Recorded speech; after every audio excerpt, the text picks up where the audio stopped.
தெரிந்து கொள்ளப்பட்ட வேத பகுதியை வாசிக்க நாம் கேட்போம். அது சங்கீதங்களின் புஸ்தகம் 37ஆம் சங்கீதம், திருவசனங்கள் 1 தொடங்கி 5 முடிய. சங்கீதம் 37 1 தொடங்கி 5 முடிய. பொல்லாதவர்களை குறித்து எரிச்சல் அடையாதே, நியாயக்கேடு செய்வோர் மேல் பொறாமை கொள்ளாதே. அவர்கள் புல்லை போல் சீக்கிரமாய் அறுப்புண்டு பசும்பூண்டை போல் வாடிப்போவார்கள். கர்த்தரை நம்பி நன்மை செய், தேசத்தில் குடியிருந்து சத்தியத்தை மேய்ந்துகொள். கர்த்தரிடத்தில் மனமகிழ்ச்சியாயிரு, அவரே உன் இருதயத்தின் வேண்டுதலுக்கு அருள் செய்வார்.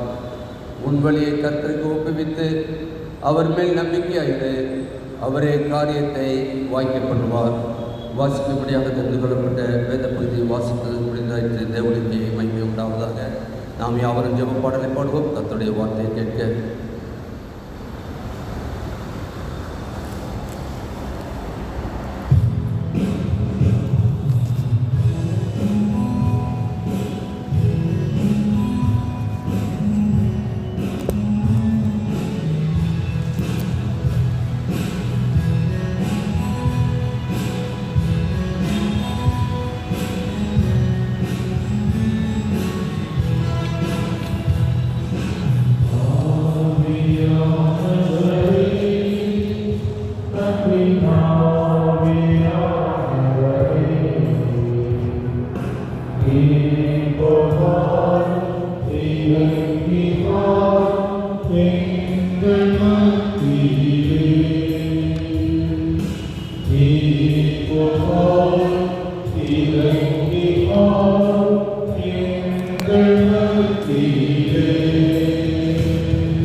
நீர் கிருபியாய் கொடுத்த இந்த நாளுக்காக நன்றியோடு விந்திருக்கிற பஸ்தத்திருக்கிறோம். இந்த நாள் உடைய வார்த்தையை கேட்க நாங்கள் அவளோடு வந்து காத்திருக்கிறோம். அப்பா, அடியனை மறைத்து ஆவியானவரை இடைவிட வேண்டுமாக ஜெபிக்கிறோம். பேசுகிறவர் நீங்கள் அல்ல, பிதாவின் ஆவியானவரே உங்கள் மூலமாய் பேசுவார் என்று சொல்லி அனுப்பின தேவன் தாமே இப்பொழுது அடியனை கொண்டு நீர் கொடுக்கின்ற வார்த்தையை கேட்கத்தக்கதான செவிகளாய் எங்கள் ஒவ்வொருடைய செவியும் திறக்க வேண்டுமாக ஜெபிக்கிறோம்ப்பா. உங்களுடைய வார்த்தைக்கு வல்லமை உண்டு, உங்களுடைய வார்த்தைக்கு ஜீவன் உண்டு, உங்களுடைய வார்த்தைக்கு ஆவி உண்டானது.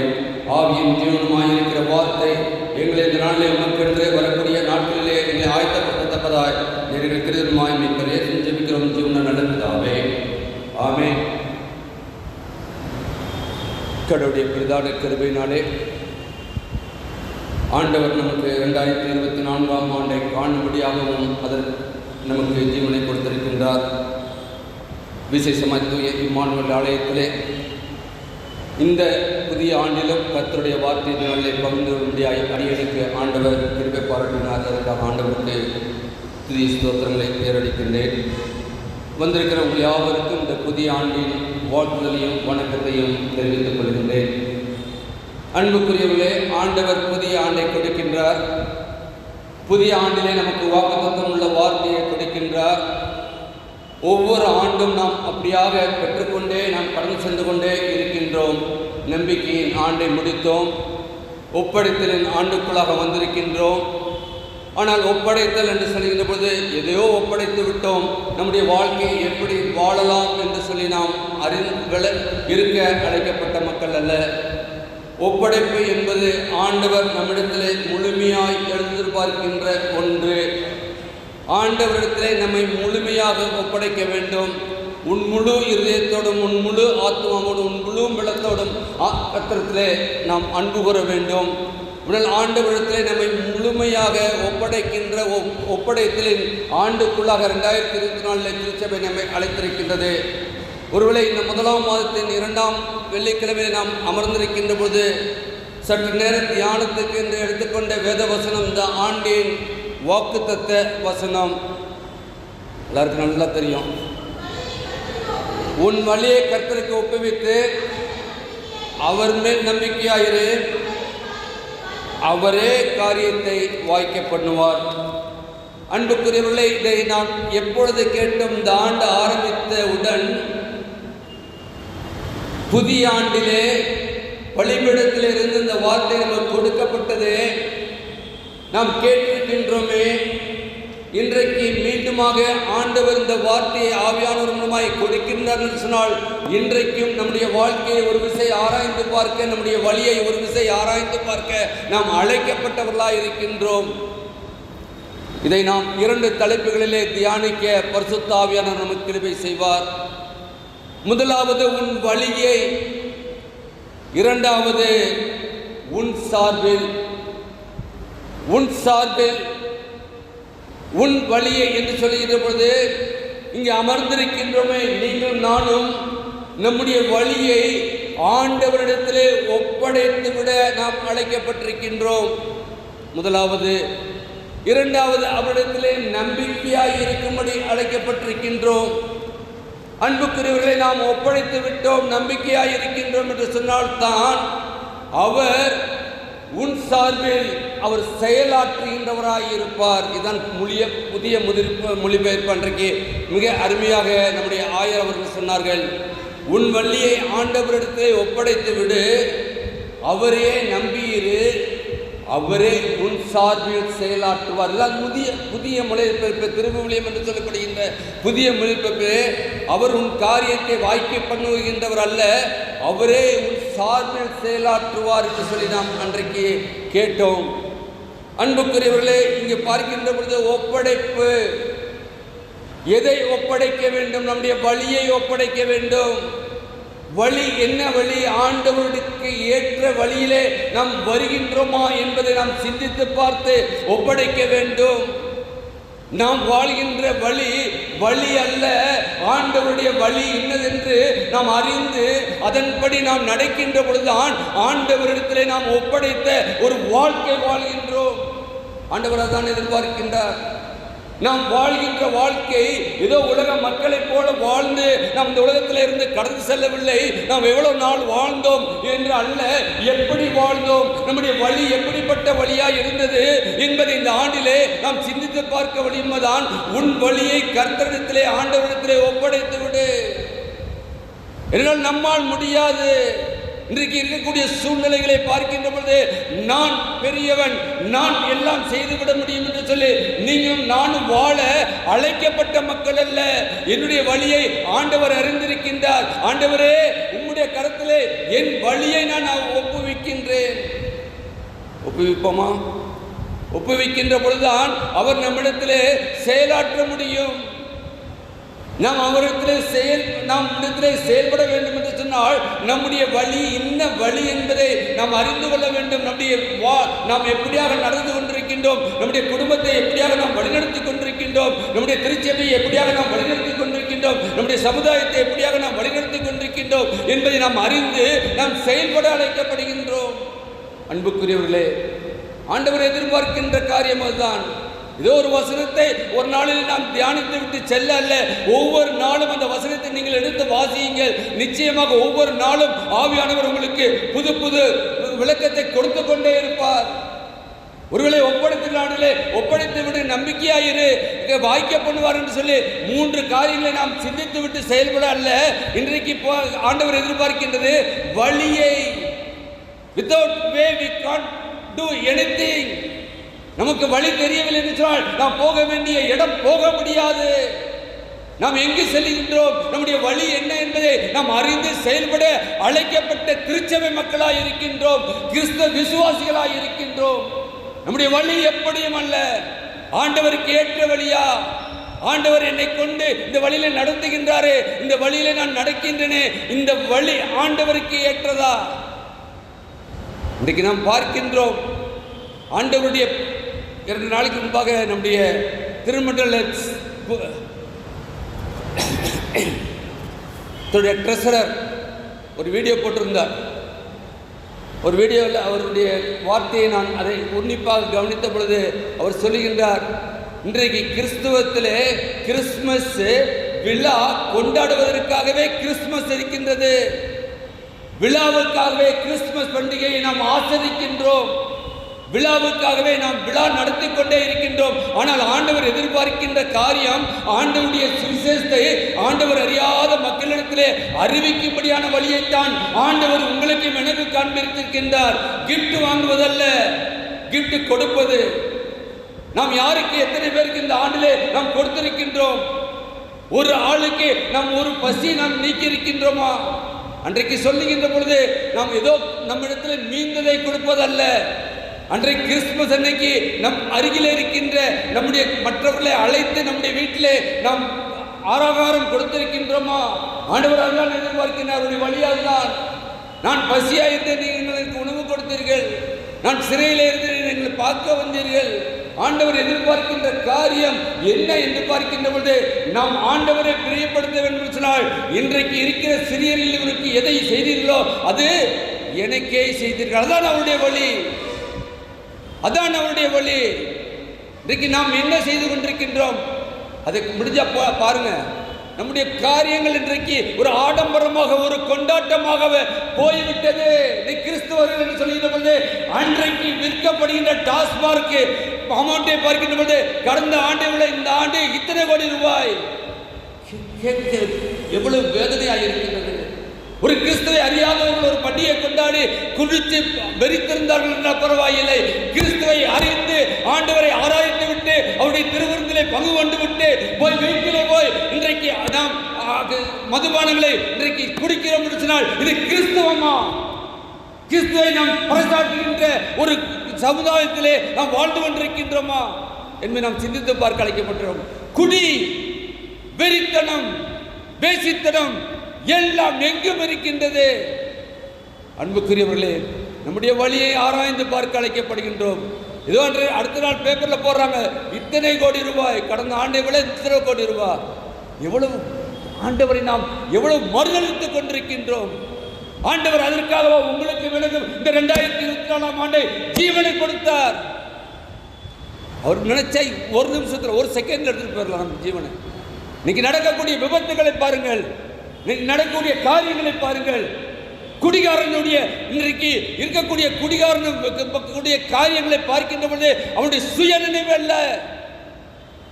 ஆண்டவர் அப்படிப்பட்ட வாழ்க்கை வாழ அழைக்க நம்மை இல்லை. நம்முடைய வழியை ஆண்டவரிடத்திலே ஒப்படைக்கின்றோம் சொன்னால் நாம் பரிசுத்தத்தோடு கூட இருக்க வேண்டும். என்னுடைய உள்ளத்திலே என்னுடைய இல்லத்திலே பரிசுத்தம் காணப்பட வேண்டும். பரிசுத்தம் இல்லாமல் ஒருவனும் ஒரு காலம் தேவனை தரிசிக்கவே முடியாது. தேவனை தரிசிக்கவே முடியாது என்று சொன்னால் உங்களுக்கு நினைக்கும் பரலோக வாழ்க்கை இல்லவே இல்லை. பரலோகம் பரலோகம் பரலோகம் நான் எப்படி வாழ்வேன்? நான் பரலோகத்துக்கு போயிடுவேன். வேண்டாம் பிரியமானவர்களே, வேண்டாம் பிரியமானவர்களே, ஒப்படைத்து விடு என்று சொல்கின்ற பொழுது வழியை ஒப்படைத்து விடு. இன்றைக்கு நம்முடைய சமுதாயத்திலே நாம் கிறிஸ்தவர்கள் என்று அடையாளம் காட்டப்பட வேண்டும் சொன்னால் அவருடைய வழியை அறிந்து நாம் நடக்கின்ற பொழுது நிச்சயமாக புற மதத்தினர் ஆண்டவரை அறிந்து கொள்ளுவார்கள். இரண்டாவது, அவரே நம்பியிரு. இன்னைக்கு நம்முடைய நம்பிக்கை எப்படி இருக்கு? நாசில் சுவாசம் உள்ள மனிதனை நம்புவதை பார்க்கலாம் கர்த்தருமே பட்டதலாக இருப்பதே நல்ல அழகான வசனம். இன்னைக்கு நம்ம யாரை? மனுஷனை நம்புகிறோம். மனுஷனை நம்பி நம்பி இன்னைக்கு மோசம் பண்ணவர்கள் எத்தனை பேர்? ஒருவேளை கடந்த ஆண்டை நீங்கள் நினைத்து பார்க்கலாம், எல்லாம் ஒன்றாய் இருப்போம், ஒரு குடும்பமாய் நாம் ஜீவிப்போம் என்று சொல்லி ஒரே தாயின் கருவிலே அவதரித்த குடும்பங்களிலே எத்தனை பிரிவினைவாதங்கள். அந்த ஆண்டை முடித்து விட்டோம், புதிய ஆண்டுக்குள்ளாக வந்து விட்டோம். இன்றைக்கு நம்முடைய வாழ்க்கையிலே நாம் யாரை நம்பிக்கொண்டிருக்கின்றோம்? மனுஷனை நம்புவோம் என்று சொன்னால் ஆண்டவரை விட்டு நாம் வெகு தூரத்திலே இருக்கின்றோம். அல்லேலூயா, வெகு தூரத்திலே இருக்கின்றோம். அவர் அருகாமையிலும் கூட அல்ல. ஆண்டவர் நம்முடைய கண்கள் அன்றைக்கு அவர் எருசலேமுக்கு அவர் தூக்கி சென்றாரே, அவர் கோர சிலுவை தூக்கி தள்ளுகிற பொழுது அங்கே அழுது கொண்டிருந்த மக்களை பார்த்தாரே. பார்த்த மாத்திரத்திலே பேதுருவை கடை கண்ணால் பார்த்தார். பேதுரு அழுதான். அது அந்த அளவு கூட நாம் நிற்க தகுதியற்றவர்களாக இருக்கின்றோம். நாம் எங்கோ இருக்கின்றோம். ஆண்டவருடைய பார்வை நம் மேல் விழுகின்ற ஒரு நம்பிக்கை கொள்கின்ற வாழ்க்கை வாழவில்லையே. வாக்குத்தத்தமுள்ள வார்த்தை, அதிலே எச்சரிக்கையின் வார்த்தை வருது. வழின்னு போட்டாச்சு. அந்த வழிங்கிறது வே ஆஃப் இது எப்படி இருக்கு? வழி. நம்பிக்கையாயிரு, நம்பிக்கையாயிரு. அங்கு பார்க்கின்ற பொழுது சங்கீதம் 38:18-30 சொல்கின்ற பொழுது தேவனுடைய வழி உத்தமமானது. அவருடைய வழி உத்தமமானதாக இருக்குன்னு சொன்னால் நீங்கள் நானும் அவர் மேல் நம்பிக்கை வைத்திருக்கின்றோம் சொன்னால் நம்முடைய வழியும் உத்தமமாக இருக்க வேண்டும். உத்தமமாய் இருக்கின்ற பொழுதுதான் ஆண்டவர் நமக்குள்ளாக இருக்கின்றார். அங்கே இன்னும் நமக்கு நன்கு தெரிந்த ஒன்று, சங்கீதம் 1, பாவிகளுடைய வழியில் நில்லாமலும். பாவி தெரியுது, இவங்க பண்றது அக்கிரமம் தெரியுது, அநியாயம் தெரியுது, அந்த வழியிலே நில்லாதே, அவர்களோடு கூட சம்பாதிக்கல, அவருடைய வழியிலே நில்லாது என்று சொல்லி ஆண்டவர் ஒரு எச்சரிக்கை அங்கு சங்கீதக்காரன் சொல்லுகின்றார். அப்படின்னால் நம்முடைய வாழ்க்கையிலே நாம் எப்படி வாழ்ந்து கொண்டிருக்கின்றோம்? ஏன்னால் நம்முடைய வாழ்க்கையை ஒவ்வொன்றையும் ஆண்டவர் அறிந்து கொண்டிருக்கின்றார். அவர் மேல் நம்பிக்கையாயிரு என்று சொல்லும்போது கர்த்தரை மட்டும் நம்பி நாம் வாழ அழைக்கப்படுகின்றோம். கர்த்தரை மட்டும் நாம் நம்பி, ஆண்டவரே உம்முடைய பாதம் ஒன்றே போதும், ஆண்டவரே நீர் அல்லவா எனக்காக என்னை மீட்க முடியாது, உம்முடைய ஜீவனை கொடுத்தீர், நீர் அல்லவா என்னுடைய பரம தகப்பனாய் இருக்கிறீர், என்னை நோக்கி கூப்பிடு, உமக்கு எட்டாத பெரிய காரியங்களை செய்வேன் சொல்லி எனக்கு வாக்கு பண்ணியிருக்கிறீர், உண்மையே நம்பி இருப்பேன் சொல்லி இருக்க அழைக்கப்படுகின்றோம். சங்கீதம் 7, 1, 11 இதெல்லாம் பார்க்கின்ற பொழுது கர்த்தாவே உம்மை நம்பிக்கையாய் இருக்கிறேன், உண்மையே நம்பிக்கையாய் இருக்கிறேன். இந்த சங்கீதக்காரன் கர்த்தாவே உம்மை நம்பி இருக்கிறேன் என்று சொல்லி அங்கு அவன் மீண்டும் மீண்டுமாக அது 25 சொல்கிறார். 143:8 மீண்டும் மீண்டும் சங்கீதக்காரன் சொல்கிறார், கர்த்தாவே உம்மை நம்பி இருக்கிறேன், நான் யாரை நம்பி அல்ல, என்னுடைய வழியை நீர் அறிந்திருக்கிறீரப்பா, அதனால் நான் உண்மையில் நான் நம்பிக்கையாக இருக்கிறேன் என்று சொல்லி பார்க்கின்றோம். நமக்கு நன்கு தெரிந்த ஒன்று, யோபுவை நம்ம அறிந்திருக்கின்றோம், யோபுடைய வாழ்க்கையை அறிந்திருக்கின்றோம். அங்கே பார்க்கின்ற போது யோபு சரித்திரத்தில் பார்க்கின்ற போது 1ஆம் அதிகாரம் 1ஆம் வசனம் என்ன சொல்றது? யோபு என்னும் பெயர் கொண்ட ஒரு மனுஷன் இருந்தான். அந்த மனுஷன் உத்தமனும் சன்மார்க்கனும் தேவனுக்கு பயந்து பொல்லாப்புக்கு விலகுவருமா இருந்தான். யாரு? யோபு குறித்து எவ்வளோ பெரிய சர்டிஃபிகேட்டு! இன்னைக்கு உங்களை குறித்து என்ன குறித்தும் ஆண்டவர் என்ன சொல்ல இருக்கின்றார், என்ன சொல்ல இருக்கின்றார்? யோபு பாருங்க, அங்கே பார்க்கிற பொழுது உத்தமன், சன்மார்க்கன், பயந்தவன், கர்த்தருக்கு பயந்தவன், பொல்லாப்புக்கு விலகுகிறவன். இவ்வளவு அடையாளங்கள். இன்றைக்கு நீங்கள் நானும் இந்த உலகத்திலே அடையாளங்களாக இருக்கின்றோம். அடையாளம், நம்முடைய அடையாளம் எப்படிப்பட்டதாக இருக்கின்றது? இந்த யோபுடைய வாழ்க்கையில எவ்வளவு பாடுகள், எவ்வளவு பாடுகள். ஒருவேளை நீங்கள் நான் இன்னைக்கு அநேக ஆசீர்வாதமான கூட்டத்துக்கு போறோம். இந்த ஆசீர்வாத பெருவிழா வந்தா, கிறிஸ்துவை ஏற்றுக்கொண்டா எல்லாம் ஆசீர்வாதம். கடன் நீங்கிறோம், வீடு கட்டிடலாம், கார் வாங்கிடலாம், எல்லாம் கிடைக்கும். அதற்கு ஆண்டவர் எதிர்பார்க்கின்றது, நாம் உத்தமனாக சன்மார்க்கனாய் பொல்லாப்புக்கு விலகுகின்றவனாய் நாம் வாழ்கின்ற போது எல்லாவற்றுக்கும் மேலாக தேவனுக்கு பயப்படுகின்ற பயம். பயம் எங்கே இருக்குது? ஸ்கூல் பிள்ளைகளை பாருங்கள், டீச்சருக்கு பயப்படுதுங்களா? பாவம் டீச்சருக்கு. எங்கள் அப்பா சொல்லுவாங்க, இருக்கிறதுலே நல்ல வேலை டீச்சர் வேலை. ஏன்னா அவங்க வாழ்ந்த காலத்தில் அது பெண் பிள்ளைகளுக்கு ரொம்ப நல்ல வேலை. என்ன வேலையா? டீச்சர் வேலை. இன்றைக்கி டீச்சருக்கு படுற பாடு, இன்றைக்கி பிள்ளைகளை பார்த்து ஏதாச்சும் அன்றைக்கி டீச்சரை கண்ட பிள்ளைய பயப்படும். இன்றைக்கி மாணவனை கண்டு டீச்சருக்கு பயப்படக்கூடிய காலத்தில் வாழ்ந்து கொண்டு இல்லையா? உண்டா இல்லை? அப்புறம் எங்கிட்ட தேவனுக்கு பயப்படுற பயம்? பார்க்குற ஆசிரியர்களே, மாதா பிதா குரு தெய்வம். பிள்ளை அன்றைக்கு நாங்கள்லாம் அடி வாங்கலைன்னா இந்த எத்தனை பேர் சொல்லுவாங்கள்ல, இன்றைக்கி அடி வந்து விட்டுட்டு போகும்போது என்ன சொல்லுவாங்க? தலையை மாத்திரம் விட்டுடுங்க, தோலை பூரா உரித்து உப்பை தடவுங்க. படிக்கலைன்னா நீ போய் சொல்லி பாருங்க, இங்கே அடிச்சு பாரு. மனோஜ் சொல்கிறான், என்னை அடிங்க, தைரியம் இருந்தால் அடிங்க ஆசிரியரை. ஆசிரியர் அடிக்க முடியல. பயமற்ற ஒரு சமுதாயத்தை உருவாக்கி கொண்டிருக்கின்ற காலத்திலே வாழ்ந்து கொண்டிருக்கின்றோம். இதற்கு நம்முடைய பிள்ளைகள் மாத்திரம் விதிவிலக்கல்ல. நம்மோடு கூட இருக்கின்ற நேரங்களை விட அவர் படிக்கின்ற நேரம் இருக்கின்ற காலேஜ் ஒருவேளை ஹாஸ்டல் ஏற்பாடுனால் அங்குதான் லீவ் விட்டா தான் அங்கிட்ட வராங்க. எல்லா சூழ்நிலையிலும் பாருங்க, வார்டன் டீச்சரே கட்டிக்க முடியும்னா வார்டன் கட்டிக்க முடியுமா? அப்படின்னா ஹாஸ்டல் எப்படி இருக்கும்? இந்த பிள்ளையுடைய வாழ்க்கை எப்படி இருக்கும்? ஒரு பிள்ளையுடைய வாழ்க்கை அன்றைக்கு காலையிலே எழுந்து, ஒருவேளை நான் பியூசி படிக்கின்ற பொழுது தரங்கம்பாடியிலே படித்துக் கொண்டிருந்தேன்.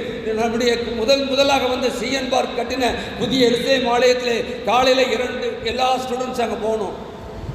எப்போ? காலேஜ் படிக்கிற காலத்தில் போயிட்டு ஒருத்தர் ஆராதனை எடுக்கணும், ஒருத்தர் செய்து கொடுக்கணும். வருஷம் அங்கே இருந்த நாட்கள் பூரா நடைபெற்றது.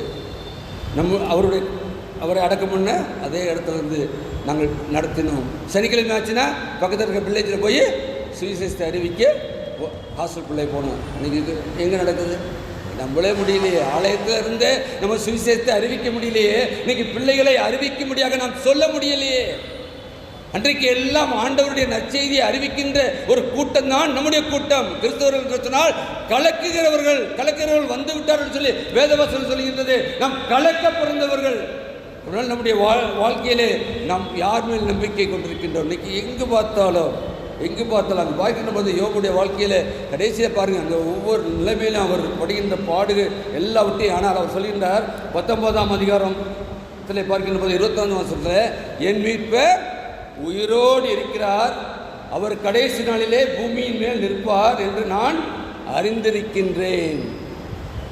கர்த்தர் வந்து நிற்பார் என்று நான் அறிந்திருக்கின்றேன். கடவுளுக்கு பயந்திருப்போம் என்று சொன்னால்தான் நமக்கு வரக்கூடிய நியாய தீர்ப்பு நாளிலே ஆண்டவருடைய சமூகத்திலே நான் போய் நிற்க முடியும். உன்னுடைய நம்பிக்கை அப்படியாக தான் இருந்தது. எவ்வளவு நம்பிக்கையை கொண்டிருந்தான் பாருங்க. என் மீட்பர் உயிரோடு, எல்லாம் போயாச்சு. போனாலும் அவன் சொல்லுகின்றது, என் மீட்பர் உயிரோடு இருக்கின்றார். நம்முடைய வாழ்க்கையிலே ஆண்டவரை சந்திக்க இன்றைக்கு சொல்கிறோம். கடைசி காலம்னு சொல்லிட்டு இருக்க முடியாது. நாம் கடைசி காலத்துக்கு ஆயத்தப்பட்டிருக்கின்றோமா? காலங்களை அறிந்திருக்கின்றோம்? காலத்துக்கு ஏற்றவாறு நம்முடைய வாழ்க்கை அமர்ந்திருக்கின்றதா என்பதை நாம் சிந்தித்து பார்க்க அழைக்கப்படுகின்றோம். நம்பிக்கையாயிரு. யோபு 13:15 சொல்றார்.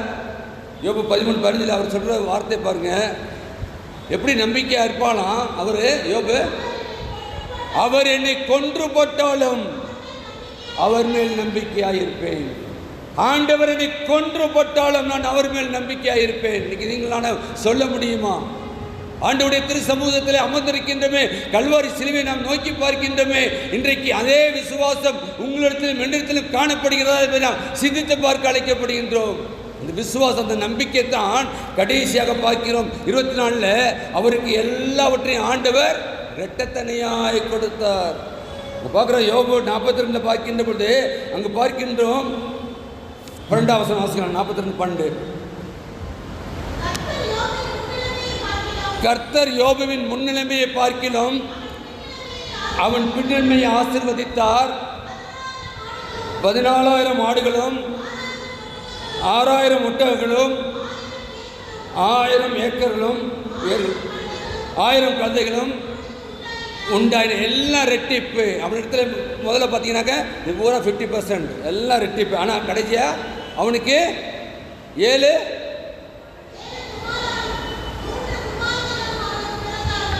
எப்படி அது மொத்தம் 2 ஆகலை?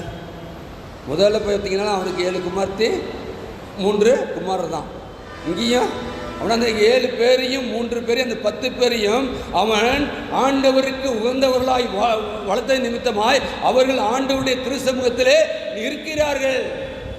அவர்கள் ஆண்டவரோடு கூட இருக்கின்றார்கள். நித்திய காலமாய் அவரோடு கூட இருக்கக்கூடிய அப்படிப்பட்ட ஒரு வாழ்க்கையை வாழ்ந்ததினால் மீண்டுமாக கொடுக்கின்ற பொழுது அவர்களுக்கு 7 குமாரரும் 3 குமார்த்திகளும் 3 குமாரர்களையும் கொடுத்தார் என்று பார்க்கின்றோம். அங்கே பார்க்கின்ற போது 15 சொல்லுது, தேசத்தில் யோபின் குமார்த்திகளைப் போல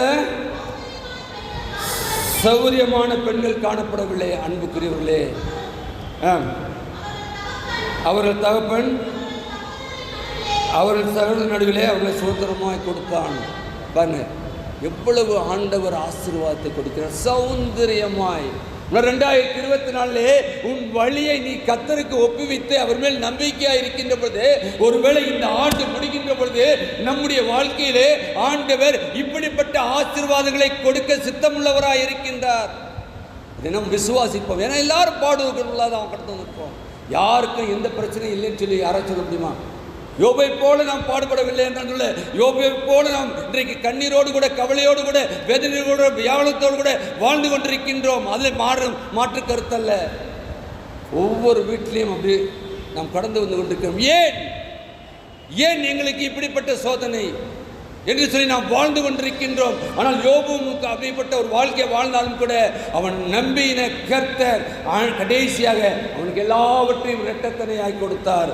இன்றைக்கும் நம்முடைய வாழ்க்கையிலே ஆண்டவர் அப்படிப்பட்ட ஒரு நம்பிக்கையை எதிர்பார்க்கின்றவராயிருக்கிறார். எனவே நீங்கள் நானும் நம்முடைய வழியை அவருக்கு ஒப்புவிப்போம்.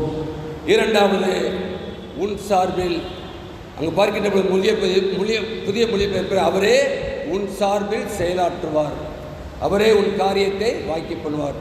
காரியத்தை வாய்க்க பண்ணுவது என்று சொல்கின்ற போது நாம் செயல்பட வேண்டும். செயல்படுகின்ற கையின் பிரயாசத்தை அவர் செயல்படுத்துவார். ஆனால் புதிய பெயர்ப்பதே அவரே உன் சார்பில் அப்படின்னால் நாம் ஆண்டவருக்கு வழிக்கு நம்மை அர்ப்பணிக்கின்ற பொழுது அவரே நமக்குள்ளாக இருக்கின்றவராயிருக்கிறார். அவர் நமக்குள்ளாக வாசம் செய்கின்றவராயிருக்கிறார். அவரே நம்மை செயல்பட அழைக்கின்றார். எவ்வளோ பெரிய சத்தியம் பாருங்க.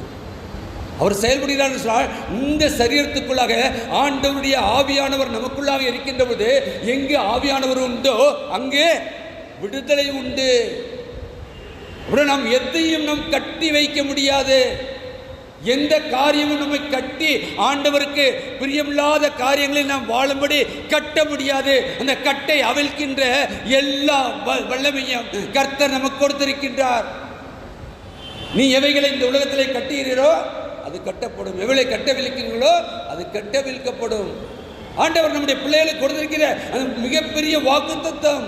இன்னைக்கு நம்ம என்ன செய்து கொண்டிருக்கின்றோம்? நாம் பிரச்சனை வந்தவுடன் ஆண்டவரை விட்டு ஊழியர் பின்னால் ஓடிக்கொண்டிருக்கின்றோம். இந்த ஊழியருக்கு ஃபோன் பண்ணுவோம். இன்னைக்கு ஹெல்ப்லைன். பிரியமானவர்கள், இந்த 2024 பிரச்சனைகள் வரும், போராட்டங்கள் வரும், எல்லாம் வரும். எல்லாவற்றிற்கு மத்தியிலும் கூட ஆண்டவர் செயல்பட வேண்டும் என்று சொன்னால் நாம் அவர் மேல் நம்மையே அவரிடத்தில் ஒப்படைத்திருக்கின்றோம். அவர் மேல் நம்பிக்கையாக இருக்கின்றோம். எனவே அவர் எனக்குள்ளாக இருக்கின்றார். என்னை கொண்டு என்ன செய்ய சித்தமாக இருக்கிறாரோ நிச்சயமாக இந்த ஆண்டிலே செயல்படுத்துவார். ஹல்லேலூயா, ஹல்லேலூயா. போதும், நம்ம போதும். எல்லா பெஞ்சுக்கு ஆளுவன் இல்லை. இன்னைக்கு வந்திருக்கிற நீங்கள் நானும் போதும் இந்த ஆலயத்திலே ஒரு எழுப்புதலை உண்டு பண்ண. இந்த 2024 எல்லாம் இரட்டத்தனையான ஆசீர்வாதங்களை பெறத்தக்கதான ஒரு வாழ்க்கை வாழப் போகின்றோம். நாம் மட்டுமல்ல, சுற்றி இருக்கின்ற எல்லா மக்களும் அதை கண்டு ஆண்டவருக்கு செயலாற்றுகின்றவர்களாக இருப்பார்கள் என்றால் சங்கீதம் 111:13 சொல்கின்ற 111:3 சொல்கின்ற பொழுது அவருடைய செயல் மகிமையும் மகத்துவம் உள்ளது. அவர் நம்மிடத்தில் செயல்படுகின்ற பொழுது அது ஏதோ செயல்பாடு அல்ல, ஒரு மனிதன் செய்த செயல்பாடாக இருக்காது.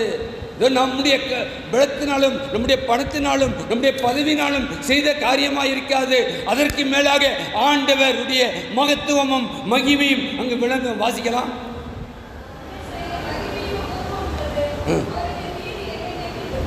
அவருடைய செயல் மகிமையும் மகத்துவம் உள்ளது. அப்படினால் இன்றைக்கு நம் தான் மகிமையும் மகத்துவம் உள்ள ஒரு வாழ்க்கை வாழும்படி சங்கீதம் 111:3, 2வது எரேமியா 32:19 சொல்கின்ற பொழுது எரேமியா தீர்க்கதரிசியை கர்த்தருக்காக பார்க்கின்ற பொழுது அவர் அழைச்சே தெரியும். 20 வயசுல கூப்பிடுறாரு. என்ன சொல்றார்? சிறு பிள்ளை, நீ சிறு பிள்ளை என்று சொல்லாதே, நான் உன்னை அனுப்புகின்ற எல்லார் இடத்திலும் நான் சொல்லுகின்றதை நீ தைரியத்தோடு சொல்லு என்று சொல்லி 32:19 அங்கே சொல்லுகின்றார். அதே எரேமியா சொல்லுங்க, எரேமியா 32:19. யோசனையில் பெரியவரும் செயலிலே வல்லவருமாயிருக்கிறார். போதுமா, செயல்படுவார் என்று சொன்னால் செயலிலே வல்லவராயிருக்கிறார். வல்லமையுள்ள கர்த்தரை நாம் ஆராதிக்கின்றோம். அவருக்கு நாம் இடம் கொடுப்போம் என்று சொன்னால் நம்முடைய செயல்பாடு ஒரு வல்லமை உள்ளதாயிருக்கும் என்றால் அவர் யோசனையில் பெரியவர். நம்முடைய கர்த்தருக்கு என்ன? ஆலோசனை கர்த்தர். யோசனை எல்லாருக்கும் யோசனை சொல்லுவாங்க. ஆனால் அவங்களுடைய வாழ்க்கையை பார்த்தா யோசனை சொல்றது பெரிய காரியம் இல்லை. நாம் மற்றவர்களுக்கு யோசனை சொல்கின்றோம் சொன்னால் நான் என்னுடைய வாழ்க்கை எப்படிப்பட்ட வாழ்க்கையாக இருக்கிறது, யோசனை சொல்வதற்கு ஆலோசனை கொடுப்பதற்கு நான் தகுதி உள்ளவனாக இருக்கின்றனா, என்னை தகுதிப்படுத்தி இருக்கின்றனா. ஒரு வேலைக்கு போனால் என்ன நடக்கணும்? ஒரு வேலைக்கு போனால் ஒரு இன்டர்வியூ நடக்குதா இல்லையா? அதாவது அட்லீஸ்ட் கடைசியாக வாக்கு நடந்தனாலும் வாப்பா இது கேள்வி கேட்டுக்கிறோம். வித்தவுட் இதில் அப்படினால் அங்கே ஒரு வேலைக்கு உலக பிரகாரமான ஒரு வேலையை நாம் செய்ய வேண்டும் என்று சொன்னால் அங்கேயே ஒரு இன்டர்வியூ இருக்குன்னா ஆண்டவருடைய வார்த்தையை நாம் பெற வேண்டும் என்று சொன்னால் நாம் ஆலோசனை செய்ய வேண்டும் என்றால் ஆலோசனையிலே பெரியவர் நம்மோடு கூட இருக்க வேண்டும். ஹல்லேலூயா. என்னோடு கூட இருக்க வேண்டும். யோசனையிலே பெரியவர் என்னோடு கூட இருக்க வேண்டும். இருக்கின்ற பொழுதுதான் நான் மற்றவர்களுக்கு யோசனை சொல்ல முடியும். நான் தகுதி இல்லாதபடி தகுதியற்றவனாய் மற்றவர்களை தகுதிப்படுத்த முடியாது.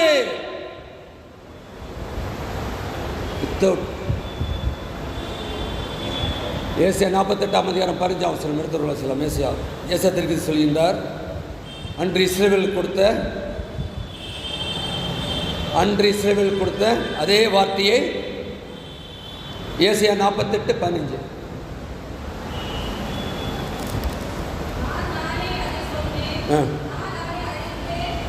நானே அதை சொன்னேன், நான் அவனை அழைத்தேன், நான் அவனை வரப்பண்ணினேன், அவன் வழி வாய்க்கும். அல்லேலூயா. முன்னுக்கு சொன்னேன் வழியே கொடுங்கன்னு. வழியை கொடுக்கின்ற பொழுது நம்பிக்கையாக இருங்கன்னு சொன்னேன். செயல்பட வேண்டும் சொன்னால் இங்கே ஆண்டு சொல்கிறார் ஏசாயா மூலமாய், நானே சொன்னேன், நான் அவனை அழைத்தேன், நான் அவனை வரப்பண்ணினேன், அவன் வழி வாய்க்கும்.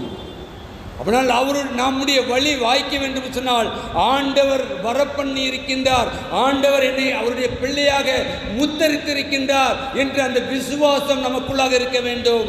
இருக்கின்ற பொழுதுதான் நம்முடைய காரியங்கள் வாய்க்கும், நம்முடைய வழி வாய்க்கும். நம்முடைய காரியங்களில் அநேக யோசனைகள் உண்டு. நம்மை குறித்தும், நம்முடைய பிள்ளைகளை குறித்தும், நம்முடைய பலவீனங்கள் குறித்தும், நம் சுவீனங்கள் குறித்தும் இந்த ஆண்டில் நாம் எத்தனை காரியங்களை நாம் சிந்தித்துக் கொண்டிருக்கின்றோம். 2024 ஒருவேளை ஆண்டவர் நிச்சயமாக நம்முடைய வாழ்க்கையை ஒரு மகத்துவம் உள்ள வாழ்க்கையாக வைக்க வேண்டும் சொன்னால் அவர் தான் என்னை பிள்ளையாக அழைத்திருக்கின்றார். இன்றைக்கு ஏசியா தீர்க்கதரிசி கொடுத்த அந்த வார்த்தை இன்றைக்கு எனக்கு, நானே சொன்னேன், நான் அவனை அழைத்தேன். இன்றைக்கு வந்திருக்கிற உங்கள் ஒவ்வொருவரையும் யார் அழைத்து வந்திருக்க? அவர் தான் அழைத்து வந்திருக்கின்றார். நான் வரப்பண்ணினேன், அவன் வழியை வாய்க்க பண்ணுவேன். இந்த நாளில் வந்திருக்கிற தேவ ஜனமே, உங்களுடைய உள்ளத்தின் பாரங்கள் ஏற்றங்கள் எல்லாவற்றையும் நிச்சயமாக அறிகின்ற கர்த்தர் நம்முடைய கர்த்தர். ஏதோ அல்ல, நாம் கேட்பதற்கு முன்பாக உங்களுடைய உதட்டிலே சொல் பிரபாதற்கு முன்பாகவே பதில் கொடுப்பேன்னு சொல்லி வாக்கு பண்ணியிருக்கிறார். நம்முடைய ஆண்டவரை கேட்கணும் இல்லை, நம்முடைய இருதயத்தில் ஆண்டவரே என்னுடைய பாடை அறிந்திருக்கிறப்பா, என்னுடைய வேதனையை அறிந்திருக்கிறப்பா, 2024ஆம் ஆண்டையும் எனக்கு கிருபையாக கொடுத்திருக்கிறப்பா.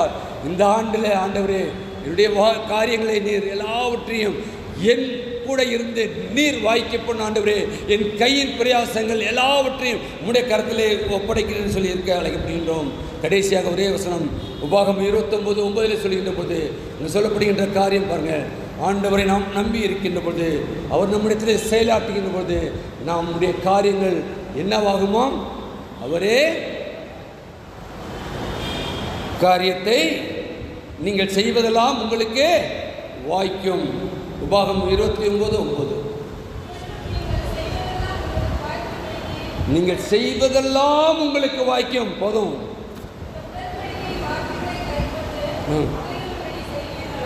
உடன்படிக்கையின் வார்த்தையும் கேட்கிற ஒவ்வொரு வார்த்தையும் ஆண்டவர் நம்மோடு கூட பேசி கொண்டிருக்கிறார். இன்றைக்கு மோசையோடு பேசின கர்த்தர் இன்றைக்கு நம்மோடு கூட முகமுகமாய் அவருடைய வார்த்தையின் மூலமாய் பேசி கொண்டிருக்கிறார். உங்களோடும் என்னோடு கூட இன்றைக்கு கொடுக்கின்ற வார்த்தை உங்களுக்கும் எனக்கும் ஒரு ஆறுதலை கொடுக்கின்ற வார்த்தையாக இருக்க வேண்டும். உடனே பண்ணின உடன்படிக்கையின் மூலமாய் நீங்கள் செய்வதெல்லாம் உங்களுக்கு வாய்க்கும். அல்லேலூயா, அல்லேலூயா. எவ்வளவு பெரிய ஆசீர்வாதம், எவ்வளவு பெரிய ஆசீர்வாதம். ஒருவேளை இந்த ஆசீர்வாதத்தால் அல்லவா ஆண்டவர் இந்த ஆண்டு நமக்கு கிருபையை கொடுத்திருக்கிறார். நம்முடைய கையின் செய்வதெல்லாம் வாய்க்குமே. கடந்த ஆண்டு ஆண்டவரே நான் இவ்வளவு பிரயாசப்பட்டேனே, என்னுடைய காரியங்கள் ஒன்று வாய்க்கவில்லையே, என்னுடைய குடும்பத்திலே பிரச்சனை மேல் பிரச்சனை, போராட்டங்கள் மேல் போராட்டம், என்னுடைய காரியங்கள் எல்லாம் வாய்க்கவில்லையே ஆண்டவரே. ஆனால் இந்த ஆண்டிலே உங்களுடைய காரியம் எல்லாம் வாய்க்கப்படும் என்று சொல்லி செயலாற்றுகின்ற கர்த்தர் கிருபையாய் நமக்கு ஒரு வாக்குத்தத்தத்தை கொடுக்கின்றார். உன் வழியை ஆண்டவரிடத்திலே ஒப்படைத்து விடு, அவரே நம்பியிரு, அவரே உன் சார்பில் செயலாற்றுவார் என்று சொல்லி நாம் ஒப்படைத்த நாளிலே இயர் ஆஃப் கமிட்மெண்ட் ஆண்டவரே முற்றிலுமாக உடைய கருத்திலே அர்ப்பணிக்கின்றிருப்பா. நிச்சயமாக என்னால் முடியாது ஆண்டவரே. என்னுடைய சரீர பலவீனங்களை அறிந்திருக்கிறேன், என்னுடைய ஆத்ம பலவீனங்களை அறிந்திருக்கிறேன்ப்பா. நான் உம்மண்டை கிட்டி சேராதபடி அநேக காரியங்கள் என்னுடைய வாழ்க்கையிலும் என்னுடைய குடும்ப வாழ்க்கையிலும் இடைப்பட்டு கொண்டிருக்கின்றது ஆண்டவரே. நிச்சயமாக நீர் அறிந்திருக்கிறப்பா. என்னால் முடியாது, ஆனால் உம்மால் முடியும். என்னுடைய காரியங்களை உம்முடைய கருத்தை நான் ஒப்படைக்கின்றேன், உம்மை நம்பியிருக்கின்றேன். செயலாற்றும் அப்பா. எனக்குள்ளாக இருந்து நீ செயல்படும். நீ நான் அல்ல, நீ நம் உடன்படிக்கை ஆராய்ந்து சொன்னமே, நீ நான் அல்ல, நான் உண்மையை உமக்கு ஒப்படைக்கின்றேன். உடன்படிக்கை பண்ணியிருக்கின்றோம். உடன்படிக்கை ஆராதனையிலே உடன்படிக்கை தீபத்தை வைத்து ஒளியேற்றி நாம் உடன்படிக்கை பண்ணியிருக்கின்றோம். அந்த ஒளி அல்ல, அன்றைக்கு ஒரு நாள் அல்ல, நம்முடைய வாழ்க்கையில் இந்த ஆண்டு முழுவதும் வீசுகின்றதாக இருக்கப் போகின்றது. நாம் பண்ணின உடன்படிக்கையிலே கர்த்தர் நிலைத்திருந்து நாம் செயல்பட உங்களுக்கும் எனக்கும் பரிசுத்த ஆவியானவரே கிருபையும் ஒத்தாசையும் செய்வாராக. ஆமென். ஜெபம் செய்வோம். மகா கிருபையும் இரக்கமுள்ள கர்த்தாவே, நீர் கிருபையாய் கொடுத்த நாளுக்காக நன்றியோடு மெத்துதிக்கிறோம், ஸ்தோத்திரிக்கிறோம். ஆம் கர்த்தாவே, உன் வழியை கர்த்தரிடத்திலே ஒப்படைத்து விடு, நம்பிக்கையாய் என்று சொல்லி அழைத்திருக்கிறேன். எங்களுடைய வழி ஒவ்வொரு வழியும் நிறைந்திருக்கிறப்பா. உங்களை எங்களுடைய வழியை விட்டு கர்த்தாவே, உம்முடைய வழி என்ன என்பதை இந்த ஆண்டிலே நாங்கள் அறிந்து செயல்பட கிருபை தாரும். உம்முடைய வழியிலே நாங்கள் நடக்கவும் நீர் கர்த்தாவே அதன் மூலமாய் உன் சார்பிலே செயலாற்றுவார் என்ற வார்த்தையினுடைய அவரே கர்த்தரே என் சார்பிலே செயலாற்றப் போகிறார் என்ற இந்த விசுவாசத்திலே ஆண்டவர் எனக்குள்ளாக ஆவியானவரை ஊற்றி ஆவியின் அபிஷேகத்தை கொண்டு கர்த்தாவே இந்த ஆண்டிலே என்னை வழிநடத்தப் போகிறார் என்று சொல்லி நான் வந்திருக்கிற ஒவ்வொருவரும் எங்களை அர்ப்பணிக்கத்தக்கதாய் ஒப்படைக்கத்தக்கதாய் இருக்கிறோம் ஜெபிக்கிறோம். வந்த ஒருவரும் ஒருவரை திரும்பாதபடி ஒரு உள்ளத்தை ஆராய்ந்து அறிகிற தேவன் மனிதனும் முகத்தை பார்க்கின்றான், கர்த்தரோ உள்ளத்தை ஆராய்ந்து அறிகிற தேவன்.